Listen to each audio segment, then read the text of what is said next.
He called her the perfect wife as he handed her divorce papers.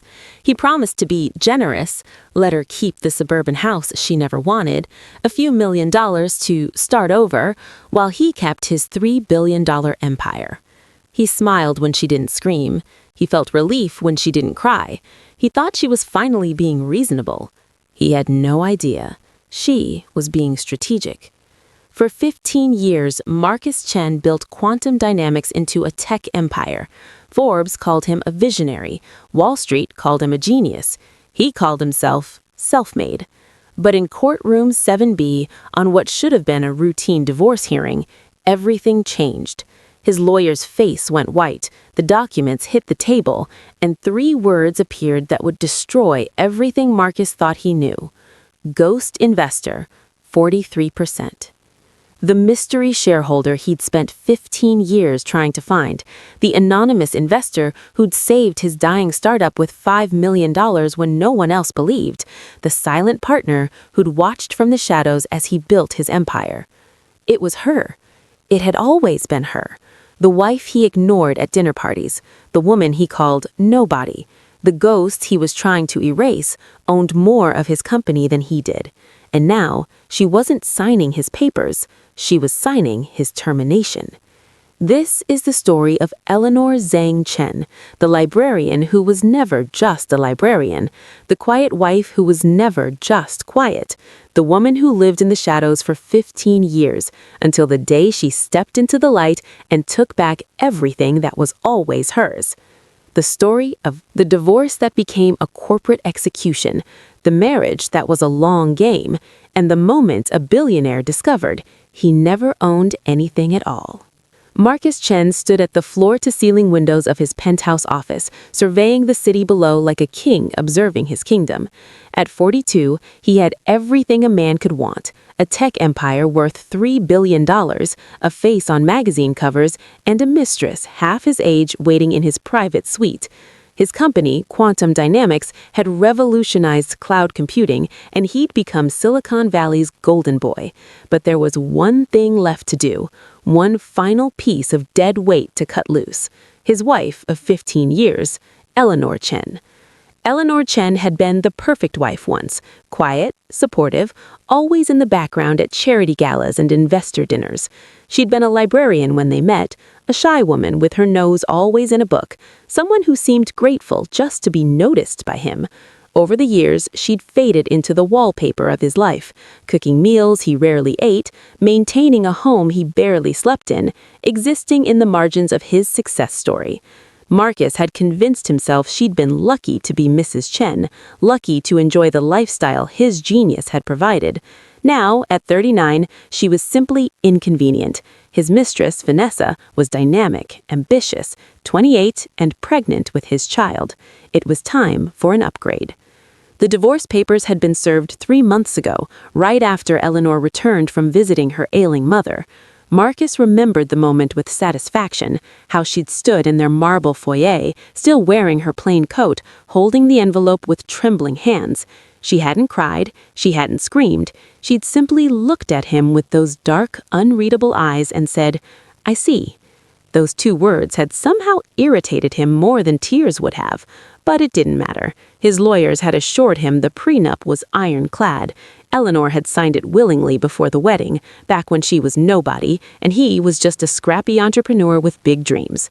She'd walk away with a modest settlement, $5 million and the suburban house they never used. Enough to keep her comfortable, not enough to matter. Today was the final hearing. A formality, his lead attorney, Richard Steinberg, had called it. "We'll be in and out in an hour," Richard promised over scotch the night before. She didn't even hire a heavyweight firm, some boutique practice nobody's heard of. "She's not fighting," Marcus assured him. "Smart woman knows when she's beaten." Marcus smiled at that, relieved Eleanor was being sensible for once. He'd already planned the press release, a mutual parting, citing irreconcilable differences, wishing each other well. Clean, professional, the kind of divorce that wouldn't spook investors or tank his stock price. But as Marcus straightened his Tom Ford tie and prepared to leave for the courthouse, something nagged at the edge of his consciousness. A memory from 15 years ago, hazy and half forgotten. It was late at night in their first tiny apartment, and his startup was weeks from bankruptcy. He'd been hunched over his laptop, staring at an account balance of $8,000 and bills totaling $200,000. Eleanor had brought him tea, kissed his forehead, and whispered something he couldn't quite remember now. The next morning, an anonymous wire transfer had appeared from an offshore account labeled only Ghost. It had saved his company, given him the runway to land his first major contract. He'd spent years trying to identify the mystery investor, someone he'd always called the ghost investor in board meetings and interviews. He'd promised himself he'd pay them back tenfold when he made it big. But the ghost had never come forward, never asked for anything, had remained completely silent as even their investment grew to be worth over $800 million today. Marcus shook off the memory as he headed for the elevator. Probably some early believer who'd passed away, or a foreign investor who'd forgotten about the company. It didn't matter now. Today was about the future, about Vanessa, about the baby, about the new chapter of his life where he'd finally be free of the ghost of his past. He had no idea how prophetically he just thought of Eleanor, because in exactly 2 hours, in a downtown courthouse, Marcus's perfectly constructed world would begin to collapse, and the ghost he'd been trying to escape would finally speak. The courthouse smelled of old wood and broken promises. Marcus arrived with his entourage, Richard Steinberg and 2 junior attorneys, all carrying leather briefcases that cost more than most people's monthly rent. They moved through the hallways with the confidence of men who'd never lost, past waiting families and nervous defendants, towards Courtroom 7B, where Judge Patricia Morrison presided. Marcus barely glanced at the other people waiting, barely registered their stories. This was just another transaction, another deal to close. He checked his Patek Philippe watch, 9:45. With any luck, he'd be done by 11 and back in the office for his lunch meeting with potential acquisition targets. Eleanor was already seated when they entered. Marcus felt a jolt of something, not quite recognition, as he looked at her across the courtroom. She looked different somehow. She wore a navy suit he'd never seen before, tailored and professional, and her hair was pulled back in a way that showed her face clearly for perhaps the first time in years. She wasn't wearing the pearls he'd bought her for their 10th anniversary, the ones she'd worn to every important event like a uniform. Instead, there was a simple gold necklace at her throat, but it was her eyes that struck him most, calm, focused, and completely unafraid. She looked at him not with the hurt or anger he'd expected, but with something that almost resembled pity. It made his skin crawl. Beside Eleanor sat a woman Marcus didn't recognize, probably in her mid-50s, with silver-streaked hair and an expression of barely contained amusement. She wore a charcoal suit and had 3 thick accordion folders on the table before her. Richard leaned over and whispered, "That's her attorney, Catherine Liu, from Liu & Associates. Small firm, mostly handles estate planning and contract disputes. Nothing to worry about." Marcus nodded, but something about Catherine Liu's smile made him uncomfortable. She looked like someone holding a royal hull in a poker game, just waiting for everyone else to go all in. Judge Morrison entered, and they all rose. She was a no-nonsense woman in her 60s, appointed to the bench after a distinguished career in corporate law. "Please be seated," she said, settling into her chair and opening the file before her. Case number 2024-DR8847, Chen versus Chen, dissolution of marriage. I've reviewed the preliminary filings. Mr. Steinberg, I understand we have an uncontested divorce with a prenuptial agreement in place? Richard stood smoothly, his silver hair gleaming under the fluorescent lights. That's correct, Your Honor. My client and Mrs. Chen were married for 15 years. A prenuptial agreement was signed prior to the wedding, and we're here today to formalize the terms and finalize the dissolution. Judge Morrison looked at Eleanor. Mrs. Chen, you're represented by counsel? Eleanor nodded, and Catherine Liu rose. Yes, Your Honor. Catherine Liu for the respondent, and if I may, Your Honor, we do have some matters to raise today before the court that may complicate the picture somewhat. Marcus felt Richard tense beside him. Your Honor, Richard interjected, his voice carrying just a hint of impatience. We've been through mediation. The prenup is clear-cut. There's nothing to complicate. My client is offering a generous settlement, $5 million, the Westchester property, and all household furnishings. Eleanor has no claim to Quantum Dynamics or any of its subsidiaries. She signed away those rights 15 years ago. Catherine Liu's smile widened. "That's an interesting interpretation, Mr. Steinberg, but perhaps we should clarify exactly what Eleanor is entitled to before we discuss what she's allegedly signed away." She opened one of the accordion folders and removed a document, handing copies to the court clerk who distributed them to the judge and to Richard's table. Marcus watched his attorney's face drain of color as he scanned the first page. "What is this?" he demanded, his composure cracking slightly. "That," Catherine said calmly, "is a stock certificate issued by Quantum Dynamics, then operating under the name Chen Technology Solutions, on March 15, 2010. It represents a 49% equity stake in the company issued to Ghost Holdings LLC in exchange for a $5 million investment that prevented the company from bankruptcy." The courtroom seemed to tilt. Marcus felt his heart hammering against his ribs. "That's the ghost investor," he stammered. "We've been trying to identify them for years. They never responded to any communications, never attended shareholder meetings." Catherine turned to look at him directly, and her smile was razor-sharp. "That's because Ghost Holdings LLC is a single-member limited liability company, Mr. Chen, and the sole member has been sitting very quietly for 15 years, watching you build an empire on her initial investment." She placed another document on the table. "This is the formation document for Ghost Holdings LLC, filed with the Delaware Secretary of State on March 10, 2010, 5 days before your company received that life-saving investment. And this," another document, "is the operating agreement, signed by the sole member and manager of the company." Marcus couldn't breathe. Richard was frantically flipping through pages, his hands shaking slightly. Catherine Liu walked around the table, her heels clicking on the marble floor, and stood directly in front of Eleanor. "Your Honor, I'd like to introduce the court to the ghost investor, the mystery shareholder, the silent partner who's been the largest individual stakeholder in Quantum Dynamics for 15 years. She placed her hand gently on Eleanor's shoulder. "My client, Eleanor Chen, who owns 49% of her husband's company and has owned it since long before they ever discussed a prenuptial agreement." The silence in the courtroom was deafening.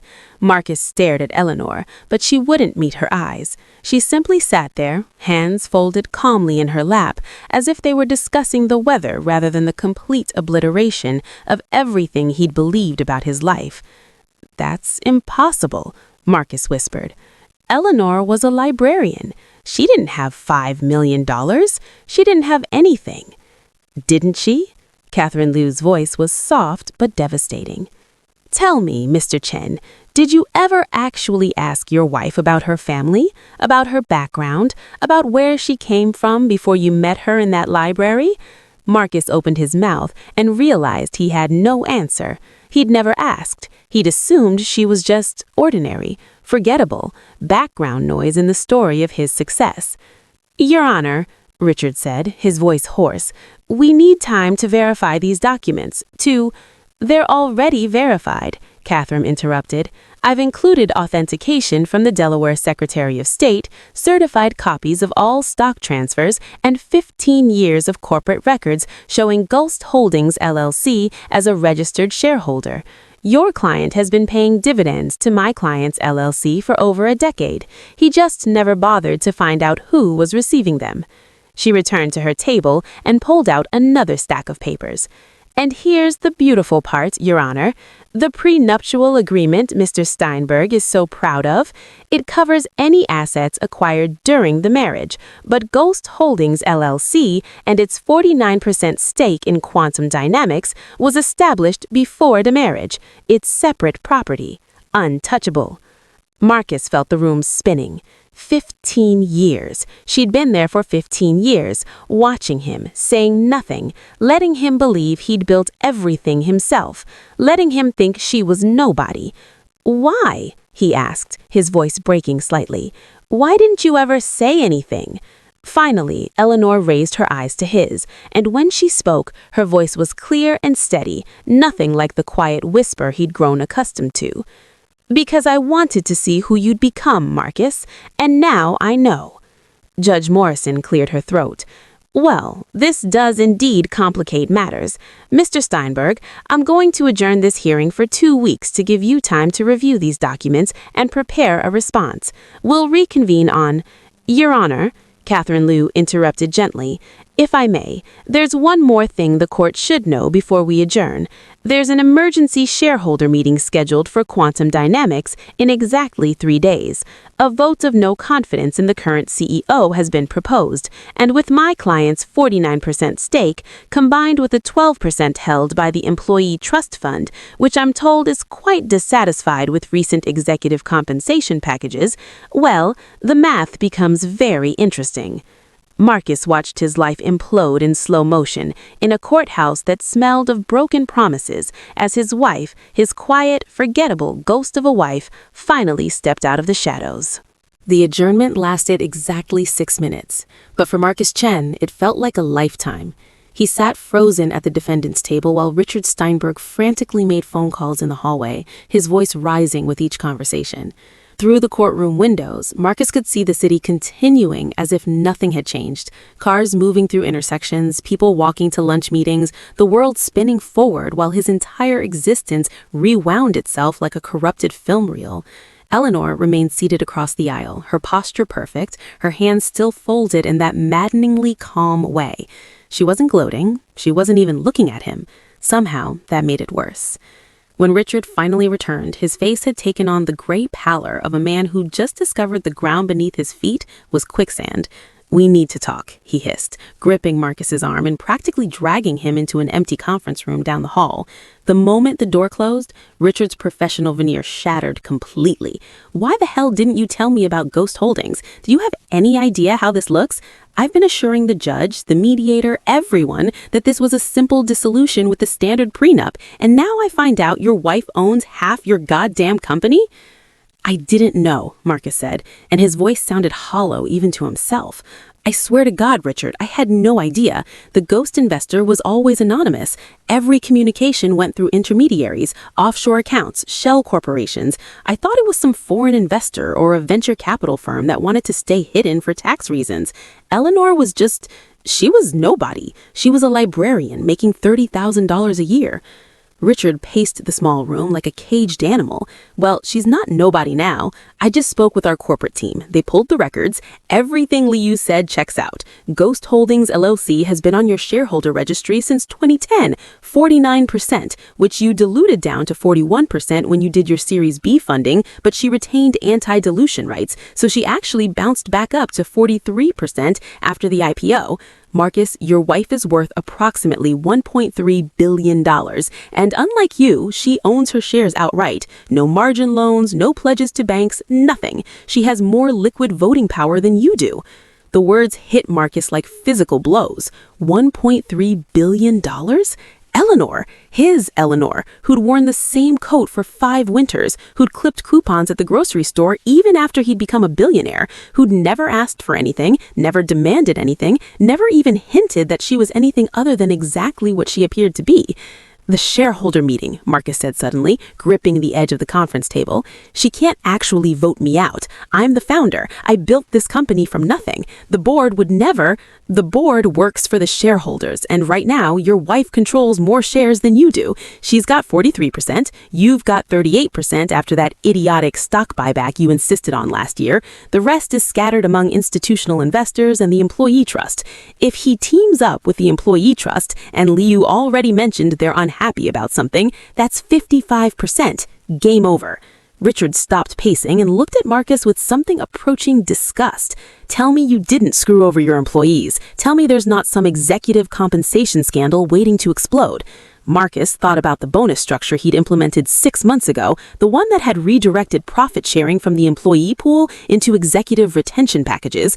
It had seemed smart at the time, keeping top talent, rewarding the C-suite. The employees had grumbled, but employees always grumbled. He never imagined they'd do anything about it.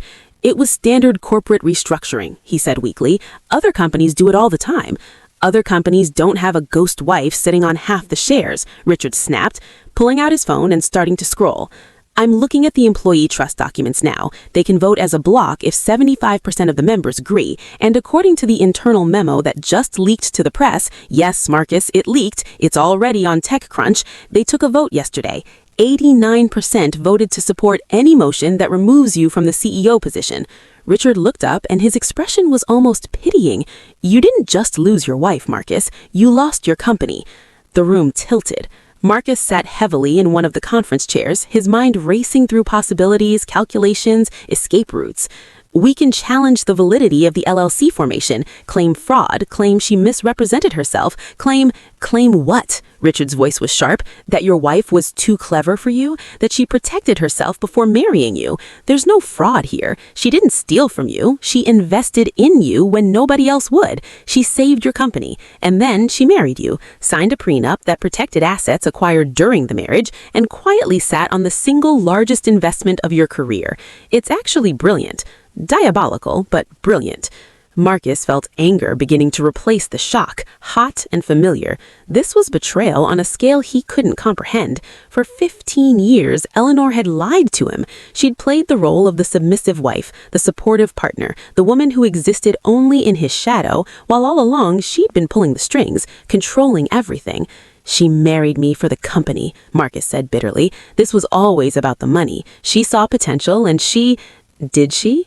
Richard's question stopped Marcus cold. Think about it. If she wanted money, she could have revealed herself at any time. She could have demanded board seats, executive positions, dividends beyond what was standard. But according to the corporate records, Ghost Holdings never asked for anything, never tried to influence company direction, never even responded to your attempts to contact them. They just watched. For 15 years, they watched you. The implications of that were somehow more terrifying than the financial loss. Marcus remembered dinner parties where Eleanor had smiled quietly while investors had praised his vision, his genius, his Midas touch. She'd never corrected them. She'd never said a word. What kind of person did that? What kind of person had he actually married? The shareholder meeting, Marcus said suddenly, gripping the edge of the conference table. She can't actually vote me out. I'm the founder. I built this company from nothing. The board would never... The board works for the shareholders, and right now your wife controls more shares than you do. She's got 43%, you've got 38% after that idiotic stock buyback you insisted on last year. The rest is scattered among institutional investors and the employee trust. If she teams up with the employee trust, and Liu already mentioned they're unhappy about something, that's 55%. Game over. Richard stopped pacing and looked at Marcus with something approaching disgust. Tell me you didn't screw over your employees. Tell me there's not some executive compensation scandal waiting to explode. Marcus thought about the bonus structure he'd implemented 6 months ago, the one that had redirected profit sharing from the employee pool into executive retention packages. It had seemed smart at the time, keeping top talent, rewarding the C-suite. The employees had grumbled, but employees always grumbled. He never imagined they'd do anything about it. It was standard corporate restructuring, he said weakly. Other companies do it all the time. Other companies don't have a ghost wife sitting on half the shares, Richard snapped, pulling out his phone and starting to scroll. I'm looking at the employee trust documents now. They can vote as a block if 75% of the members agree. And according to the internal memo that just leaked to the press, yes, Marcus, it leaked. It's already on TechCrunch. They took a vote yesterday. 89% voted to support any motion that removes you from the CEO position. Richard looked up and his expression was almost pitying. You didn't just lose your wife, Marcus. You lost your company. The room tilted. Marcus sat heavily in one of the conference chairs, his mind racing through possibilities, calculations, escape routes. We can challenge the validity of the LLC formation, claim fraud, claim she misrepresented herself, claim what? Richard's voice was sharp. That your wife was too clever for you? That she protected herself before marrying you? There's no fraud here. She didn't steal from you. She invested in you when nobody else would. She saved your company. And then she married you, signed a prenup that protected assets acquired during the marriage, and quietly sat on the single largest investment of your career. It's actually brilliant. Diabolical, but brilliant.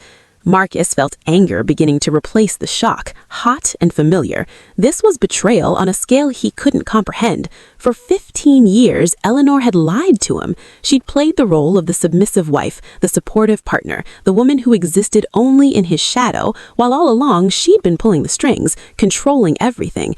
She married me for the company, Marcus said bitterly. This was always about the money. She saw potential and she...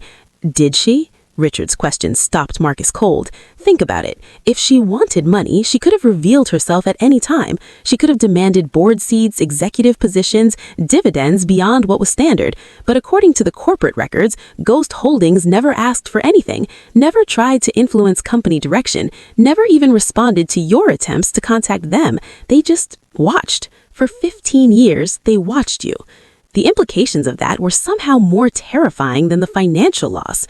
Marcus remembered dinner parties where Eleanor had smiled quietly while investors had praised his vision, his genius, his Midas touch.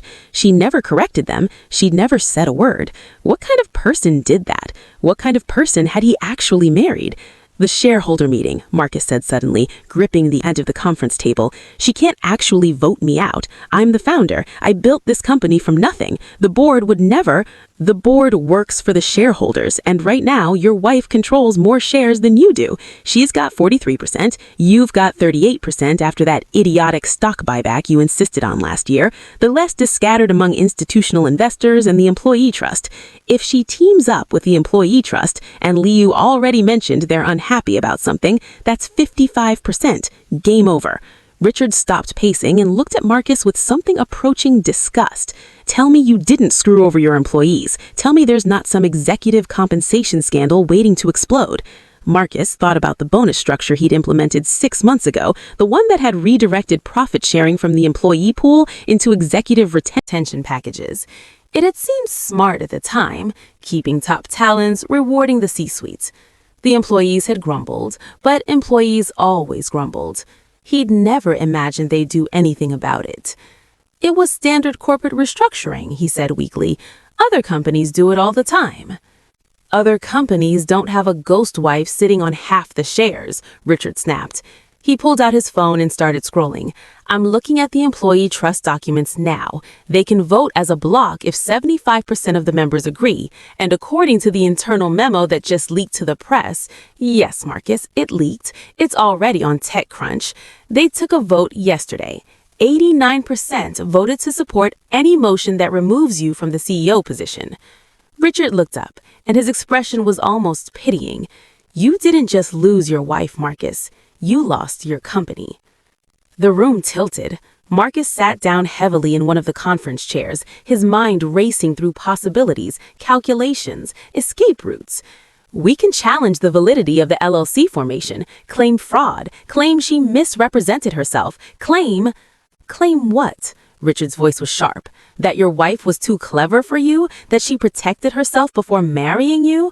There's no fraud here, Marcus. She didn't steal from you. She invested in you when nobody else would. She saved your company. And then she married you, signed a prenup that protected assets acquired during the marriage, and quietly sat on the single largest investment of your career.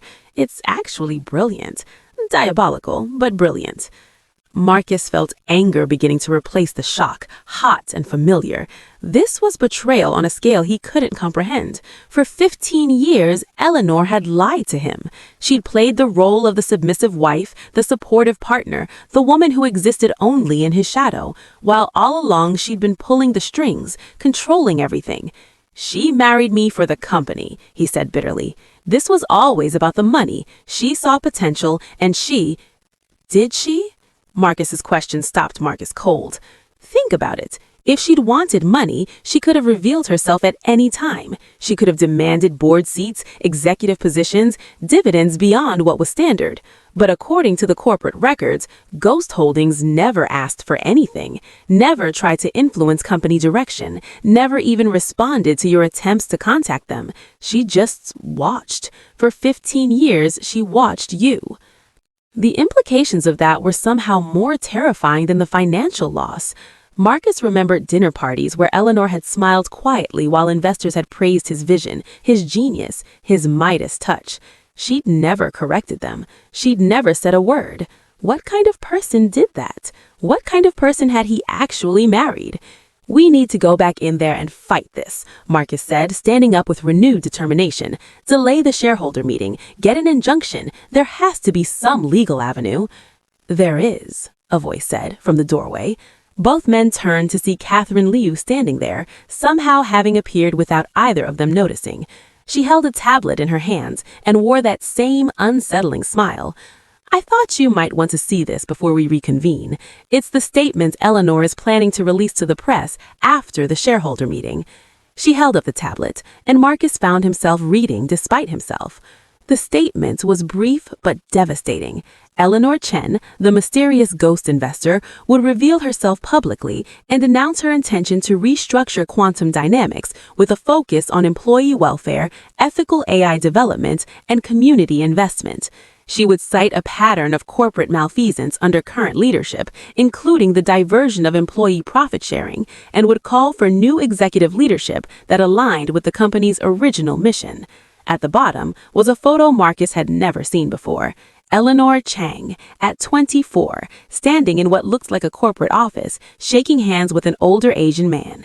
The caption read, "Eleanor Zhang, Chief Investment Officer, Zhang Family Holdings, 2009. Zhang Family Holdings. Marcus's blood ran cold. The Zhang family was one of the oldest and wealthiest families in Hong Kong, with investments spanning technology, real estate, and finance. He'd tried to court their venture capital arm when he'd been starting out, but they'd never returned his calls. "She's Zhang family?" he whispered.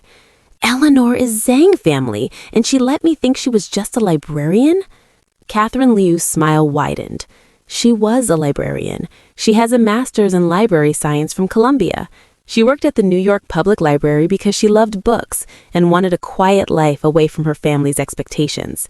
And then she met you, Marcus, a brilliant young entrepreneur with a good heart and a revolutionary idea. She fell in love. She invested her trust fund, money that was hers and hers alone, to save your company. And she married you hoping that success wouldn't change who you were. Catherine's expression hardened. But it did change you, didn't it? Success turned you into exactly the kind of man she'd run away from in Hong Kong. Arrogant, unfaithful, someone who saw people as assets to be acquired or discarded based on their utility. Marcus wanted to argue, to defend himself, but the words wouldn't come. Instead, he heard himself asking the only question that mattered. What does she want? Money? Control? What will it take to make this go away? Catherine Liu closed the tablet and looked at him with something that might have been disappointment. "She wants justice, Mr. Chen. For herself, for your employees, for everyone you've stepped on while climbing to the top. And unlike you, she's patient enough to wait for it." She turned to leave, then paused at the door. "Oh, and the shareholder meeting? Eleanor will be attending in person. I believe it's the first time she's ever set foot in Quantum Dynamics headquarters. She's looking forward to finally seeing what she built." As Catherine Liu's footsteps faded down the hallway, Marcus Chen stood in the conference room and felt the full weight of his choices crushing down on him. He'd spent 15 years building an empire, never realizing he'd been standing on someone else's foundation. And now that foundation was about to be pulled out from under him, stone by stone, by the only person he'd ever truly underestimated. The ghost was real, and she was coming. The 3 days before the shareholder meeting passed like a fever dream.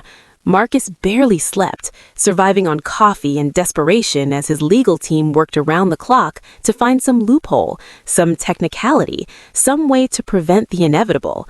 His penthouse, once a symbol of his success, now felt like a prison with a view. Vanessa had stopped returning his calls after the news broke. The tabloids had gotten hold of the story within hours. "Tech billionaire's secret. Wife was his biggest investor all along," screamed the headlines. Social media erupted with takes ranging from admiration for Eleanor's patience to schadenfreude at Marcus's downfall. Someone had created a meme of his face from a TED Talk with the caption, "When you realize you've been married to your own boss for 15 years. It had 17 million views. But the media circus was nothing compared to what was happening inside Quantum Dynamics. The morning after the court hearing, Marcus had arrived at headquarters to find clusters of employees whispering in hallways, conversations stopping abruptly when he passed. His executive assistant, Maria, who'd been with him for 8 years, handed her her resignation letter without meeting his eyes. "It's not personal, Mr. Chen," she said quietly. But I have a daughter starting college next year. The profit sharing you cut was supposed to cover her tuition. By noon, 3 more executives had resigned. By the end of the day, the exodus had begun in earnest. The best engineers, the brightest minds he'd recruited over the years, they were all updating their LinkedIn profiles and taking calls from headhunters.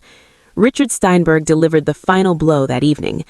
"I spoke with the board," he'd said, loosening his tie as he slumped in Marcus's office chair. "They're not going to fight this. Half of them are actually relieved. Apparently, you've made more enemies than I realized." He'd pulled out a folder containing transcripts of board meetings Marcus had missed, emails he'd sent in anger, decisions he'd made unilaterally. In black and white, his leadership style looked less like visionary confidence and more like corporate tyranny. The consensus is that Eleanor might actually be good for the company. She has the Zhang family backing her, which means access to Asian markets we've been locked out of. She's promising to restore employee benefits and implement ethical AI guidelines. "Marcus, she sounds like the CEO this company needs." "She's my wife," Marcus said. "Was," Richard corrected. "She's your soon-to-be ex-wife, and more importantly, she's the majority shareholder who's about to fire you." Now, standing in his private bathroom on the morning of the shareholder meeting, Marcus stared at his reflection and barely recognized himself. He'd lost weight in 3 days. His eyes were hollowed out from lack of sleep, and his hands trembled slightly as he knotted his tie. He looked like what he was, a man watching his empire crumble in real time. Main auditorium, a space designed to hold 500 people. Marcus had commissioned it 3 years ago, imagining it filled with admirers during product launches and victory celebrations. Today, it would bear witness to his execution. He arrived at 9:30 to find the parking lot already full and a crowd of reporters being held back by security. Inside, the auditorium buzzed with an energy Marcus had never felt before. Not excitement or anticipation, but something darker. Vindication, maybe. Justice. The board members sat in the front row, their faces carefully neutral. Behind them, row after row of employees filled the seats, many holding signs. "Restore profit sharing. Ethical AI now. Ghost Holdings saves quantum." Marcus felt their eyes on him as he walked to his designated seat, felt their judgment like a physical weight. These were people whose lives he'd shaped, whose careers he'd built, and they were all here to watch him fall. Richard sat beside him, reviewing notes that wouldn't matter. They both knew how this would end. At precisely 10 o'clock, Catherine Liu entered through the main doors and the room fell silent. She wasn't alone. Behind her walked Eleanor, and Marcus felt his breath catch. His wife, his estranged wife, looked transformed. She wore a charcoal power suit that probably cost more than the navy one from the courthouse, and her hair fell in waves around her shoulders instead of being pulled back. But it was more than her appearance. She carried herself differently, moved differently, as if she'd finally shed a skin that had been constraining her for years. She looked like what she actually was, the daughter of one of Asia's most powerful families, a woman who'd managed a billion-dollar portfolio before she was 30, someone who belonged in boardrooms and on magazine covers. Eleanor walked down the center aisle, her eyes fixed straight ahead, not acknowledging Marcus even as she passed within feet of him. She took a seat in the front row beside Catherine Liu, crossed her legs elegantly, and waited. The board chairman, Gregory Walsh, cleared his throat and approached the podium. "Good morning, everyone. This emergency shareholder meeting has been called to address a motion of no confidence in our current CEO, Marcus Chen, and to vote on leadership restructuring. Before we proceed with the votes, the floor is open for statements from shareholders." Catherine Liu stood immediately. "Your Honor, my apologies, Mr. Chairman. Ghost Holdings LLC would like to make a statement." Gregory nodded, stepping aside as Catherine approached the microphone. She placed a folder on the podium and looked out at the assembled crowd. "For 15 years, Ghost Holdings has been the silent partner in this company's success. We invested $5 million in 2010 when Chen Technology Solutions was on the brink of bankruptcy. That investment was made not because of sophisticated market analysis or expected returns, but because someone believed in Marcus Chen's vision for democratizing cloud computing and making technology accessible to everyone. Marcus felt a flicker of hope. Maybe Eleanor was going to acknowledge their history, the good years, before everything fell apart. Maybe there was a path forward where they could... That person, Catherine continued, her voice hardening, believed she was investing in a man of integrity, a man who valued innovation over profit, people over performance metrics, ethics over expediency. For 5 years, that faith seemed justified. Quantum Dynamics grew because of its culture, its commitment to its employees, its refusal to cut corners or compromise its values. And then something changed. Catherine opened the folder and began reading from a document. In 2015, Marcus Chen implemented a new compensation structure that reduced profit sharing for non-executive employees by 30%. In 2017, he overrode the ethics board's concerns about selling facial recognition technology to authoritarian governments, citing shareholder value. In 2019, he laid off 200 employees the week before Christmas to improve quarterly earnings reports. In 2021, he began an affair with a subordinate employee, creating a hostile work environment and exposing the company to potential litigation. And 6 months ago, he eliminated employee profit sharing entirely, redirecting those funds to executive bonuses that enriched himself and his inner circle by $40 million. Each word was a knife, and Marcus felt them all. Around him, employees nodded, their expressions grim. Some were crying. He wanted to interrupt, to explain that these were just business decisions, that every successful company made hard choices, but his voice seemed to desert him.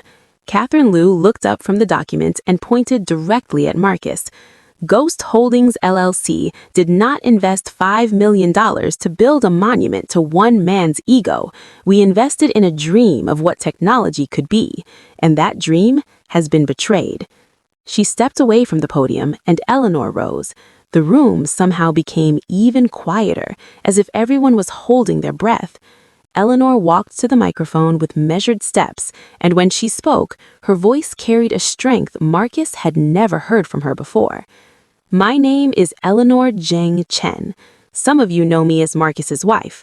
Most of you probably don't know me at all. I made it my mission to be invisible, to let my husband shine, to support his success from the shadows. I told myself I was being selfless, being a good partner, but the truth is, I was afraid.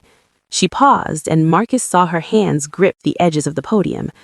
I was afraid that if Marcus knew who I really was, the daughter of a business empire, someone with money and power and connections, he would never see me as just Eleanor, the woman he fell in love with in a library, the person who loved him for his passion and his ideals, not for his potential or his company. So I hid. I created Ghost Holdings, I invested my trust fund, and I saved his company anonymously. And then I married him and signed a prenup protecting him from any accusation that I was after his money, because I wanted our marriage to be real. I wanted to be chosen for myself.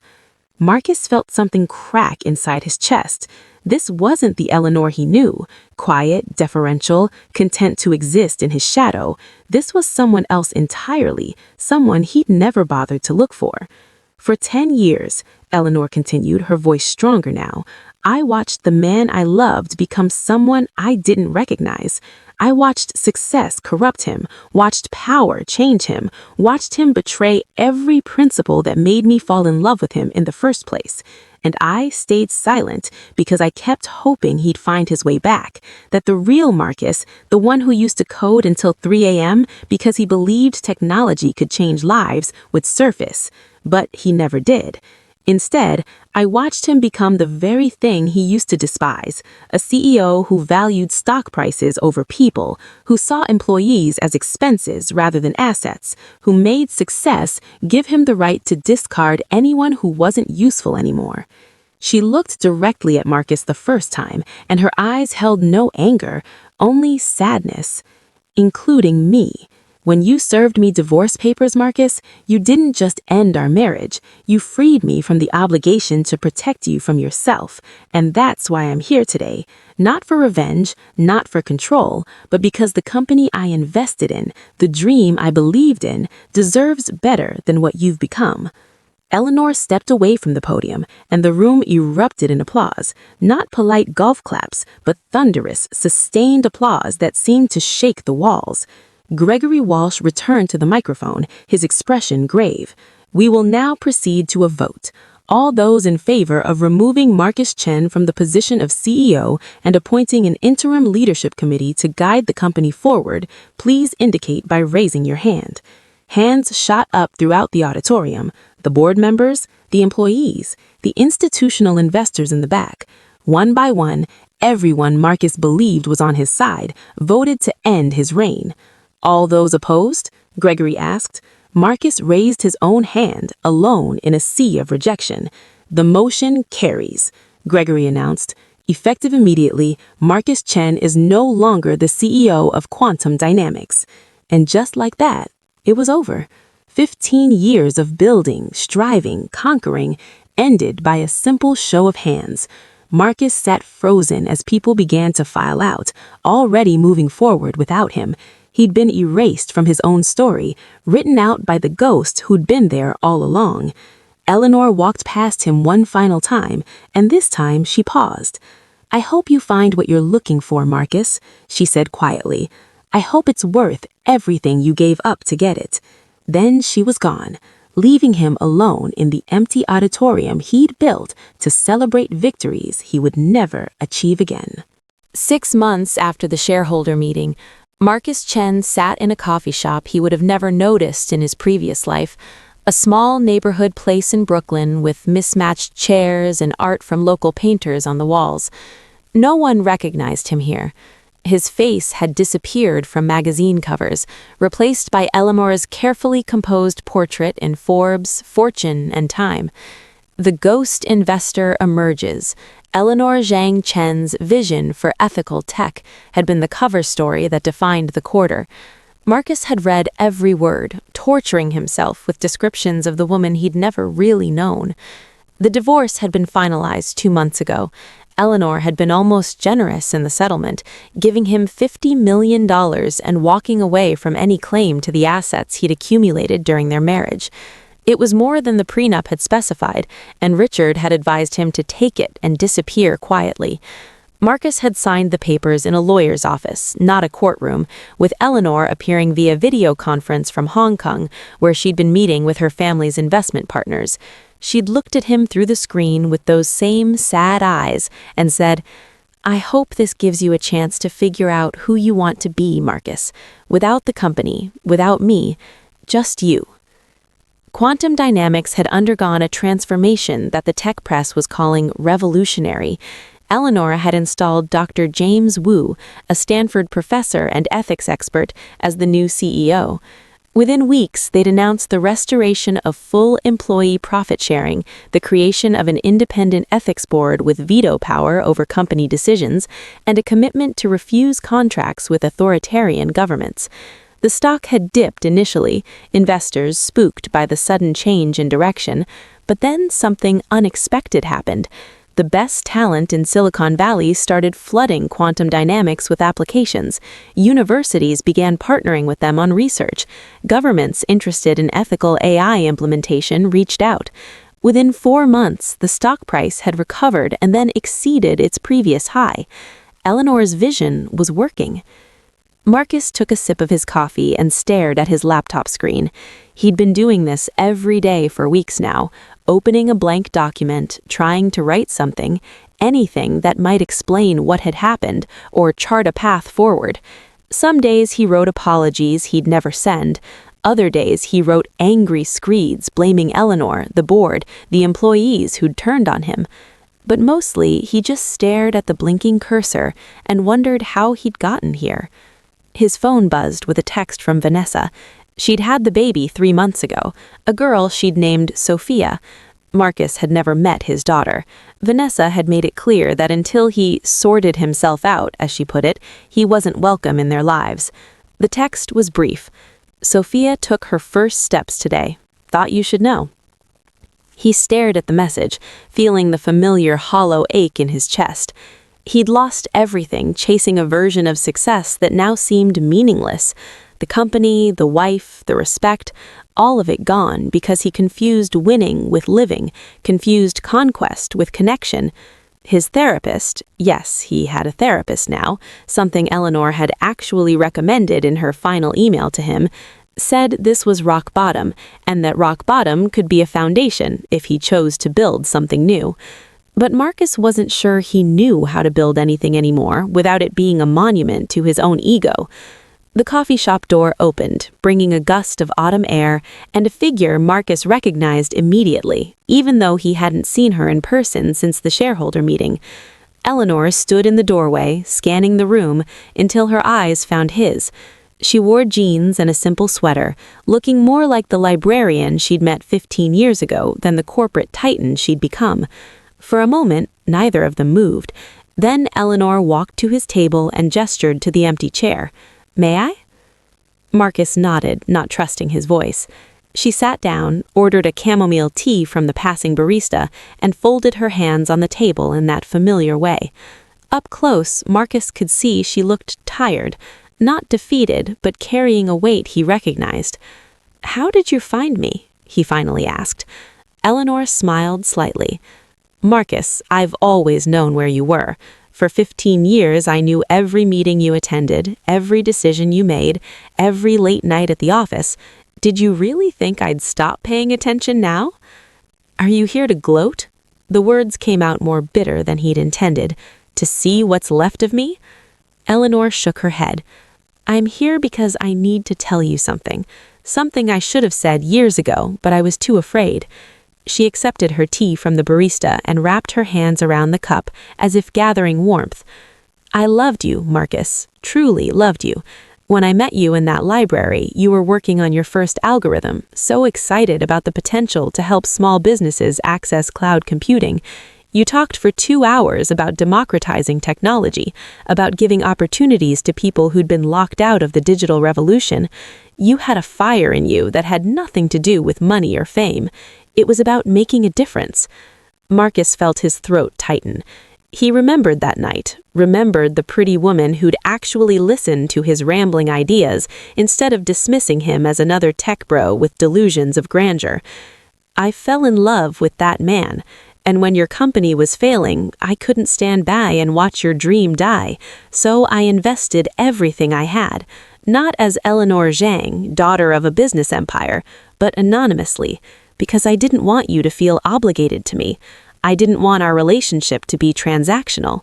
She looked down at her tea. "But by hiding who I was, I created a different problem. I let you believe you'd done it all yourself. I let you take all the credit, shoulder all the pressure, and slowly that pressure changed you. You started to believe your own mythology.